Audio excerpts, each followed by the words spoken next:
আচ্ছা, অ্যালার্ম ঘড়ি ছাড়া আমাদের সকালটা কেমন হতো ভাবা যায়? কিন্তু যদি বলি এই যন্ত্রটার আইডিয়া আজ থেকে প্রায় ২৫০০ বছর আগে এসেছিল। চলুন ইতিহাসের পাতা উল্টে দেখা যাক পৃথিবীর প্রথম অ্যালার্ম ঘড়ির সেই রহস্যময় গল্প। একবার ভাবুন তো, যখন স্মার্টফোন ছিল না, বিদ্যুৎ ছিল না, তখন মানুষজন কিভাবে প্রতিদিন ঠিক সময়ে ঘুম থেকে উঠত। প্রাচীনকালের মানুষেরা কিন্তু ঠিকই পারত। আর তাদের সেই উপায়টাই আমাদের এমন এক আবিষ্কারের গল্প বলবে যা শুনলে অবাক হতে হয়। চলুন একটু ঘুরে আসা যাক প্রাচীন গ্রিস থেকে। সেই সময়ে সময় মাপা হতো সূর্যের ছায়া দেখে আর জল ঘড়ির ফোঁটা গুনে। তো বুঝতেই পারছেন, ওই রকম একটা সময়ে একেবারে কাঁটায় কাঁটায় কোথাও পৌঁছনোটা কতটা কঠিন একটা চ্যালেঞ্জ ছিল। আর ঠিক এই রকম একটা চ্যালেঞ্জের সামনেই কিন্তু পড়েছিলেন স্বয়ং গ্রিক দার্শনিক প্লেটো। তার সমস্যাটা শুনলে মনে হবে এ তো আমাদেরও সমস্যা। প্লেটো তখন তার বিখ্যাত স্কুল দ্য একাডেমি চালাতেন। তিনি চাইতেন একেবারে ভোরে লেকচার শুরু করতে, কিন্তু তার ছাত্ররা তারা তখন গভীর ঘুমে অচেতন। ভাবুন তো একবার প্লেটোর অবস্থা, বিশ্বের অন্যতম সেরা দার্শনিকের ক্লাস, আর ছাত্ররা কিনা ঘুমের জন্য সেটা মিস করছে। তার এমন একটা উপায় দরকার ছিল যা সবাইকে রিলায়েবলি জাগিয়ে তুলবে। তো এই সমস্যার সমাধান তিনি কিভাবে করলেন? কোনো জাদুর ঘণ্টা দিয়ে বা কোনো মোরগের ডাক দিয়ে? না, তার সমাধানটা ছিল একদম সাধারণ কিছু জিনিসের মধ্যে: পানি, মাটি আর তার অসাধারণ বুদ্ধি।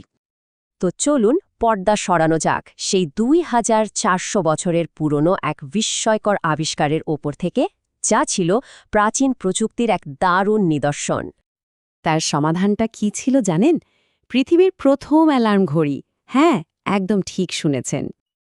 আচ্ছা, এবার এটাকে একটু ভালো করে দেখা যাক। এটাই হলো প্লেটোর সেই পানিচালিত অ্যালার্ম ঘড়ির একটা আধুনিক মডেল। দেখতে বেশ অদ্ভুত, তাই না? কারণ এটা কিন্তু আজকের ঘড়ির মতো একদমই ছিল না। বলা হয় এটা নাকি একজন প্রাপ্তবয়স্ক মানুষের সমান লম্বা ছিল। একবার শুধু কল্পনা করুন, আজকের দিনের ছোট্ট একটা অ্যালার্ম ঘড়ির পাশে এই বিশাল যন্ত্রটা কেমন লাগত। এখন প্রশ্ন হল, এত বড় একটা যন্ত্র এটা কাজ করত কিভাবে? এর পেছনের কৌশলটা কিন্তু ছিল এক কথায় অসাধারণ। পুরোটাই ছিল পাত্র আর সাইফনের এক দারুণ কারসাজি। এই ছবিটা দেখলে ব্যাপারটা আরও পরিষ্কার হবে। খুব সহজ করে পুরো প্রক্রিয়াটা দেখানো হয়েছে, তাই না? খালি পানির স্রোতটা খেয়াল করুন, কিভাবে সেটা ধীরে ধীরে একটা জোরালো অ্যালার্ম বাজিয়ে দিত। চলুন তাহলে ধাপে ধাপে দেখি কি হতো আসলে। প্রথমে উপরের পাত্র থেকে পানি ফোঁটা ফোঁটা করে মাঝে পাত্রে জমা হতে থাকত। তারপর একটা নির্দিষ্ট সময়ে যখন পানির স্তরটা একটা নির্দিষ্ট জায়গায় পৌঁছাতো, তখন একটা সাইফন চালু হয়ে যেত। আর ঠিক তখনই সাইফনটা এক ঝটকায় সব পানি তৃতীয় প্রায় বায়ুরোধী একটা পাত্রে ফেলে দিত। শেষ ধাপটা তো আরও মজার। আটকে থাকা বাতাস তখন সরু ছিদ্র দিয়ে প্রচণ্ড বেগে বেরিয়ে এসে চাঁদানির হুসেলের মতো একটা তীব্র শব্দ তৈরি করত। কি অসাধারণ একটা কৌশল, তাই না? কিন্তু একটা প্রশ্ন মনে আসতেই পারে, সময় মতো ঘুম থেকে ওঠার এই চিন্তাটা কি শুধু প্লেটোর মাথাতেই এসেছিল? ব্যাপারটা কিন্তু মোটেও তা নয়। চলুন দেখি পৃথিবীর অন্য প্রান্তেও মানুষজন কেমন সব দারুণ দারুণ উপায় বের করেছিল। যেমন ধরুন, একদিকে গ্রিসে ছিল প্লেটোর এই পানির হুইসেল, আর অন্যদিকে চীনে তৈরি হয়েছিল ধূপখড়ি। ভাবুন তো, একটা জ্বলন্ত ধূপকাঠি ধীরে ধীরে জ্বলে একটা সুতো পুড়িয়ে দিত, আর তার ফলে নিচে ঝোলানো ঘণ্টাগুলো ঝনঝন করে বেজে উঠত। একই সমস্যার কত রকম বুদ্ধিদীপ্ত সমাধান। আর এই উদ্ভাবকদের তালিকা কিন্তু এখানেই শেষ না। মিশরের টিসিবিএস এমন জলঘড়ি বানিয়েছিলেন যা ঘণ্টার ওপর নুড়ি পাথর ফেলত।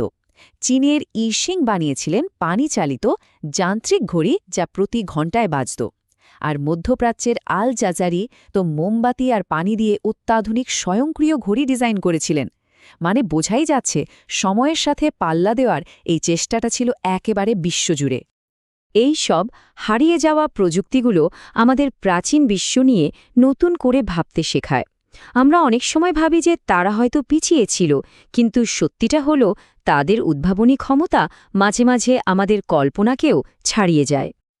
আর প্লেটোর ঘড়ি কিন্তু সেই সময়ের একমাত্র হাইটেক আবিষ্কার ছিল না।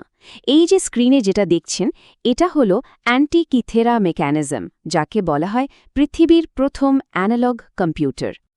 একবার ভাবুন তো, প্রায় ১২০ খ্রিস্টপূর্বাব্দে বানানো এই যন্ত্রটা ৩৫টারও বেশি গিয়ার ব্যবহার করে সূর্যগ্রহণ, গ্রহ নক্ষত্রের অবস্থান সব নিখুঁতভাবে বলে দিতে পারত। মানে প্রাচীন মানুষদের প্রযুক্তি আর জ্যোতির্বিজ্ঞানের জ্ঞান যে ঠিক কোন পর্যায়ে ছিল তা আমরা হয়তো ঠিকমতো ধারণাও করতে পারি না। এই সব কিছু জানার পর মনে একটাই প্রশ্ন বারবার আসে, তাই না? যে ইতিহাসের গভীরে এমন আরও কত বিস্ময়কর আবিষ্কার লুকিয়ে আছে যা হয়তো এখনও আমাদের খুঁজে বের করার অপেক্ষায়। কে জানে এমন কত প্রযুক্তি হয়তো সময়ের অতলে হারিয়ে গেছে যা আমাদের আজকের দুনিয়াকেও চমকে দিতে পারত।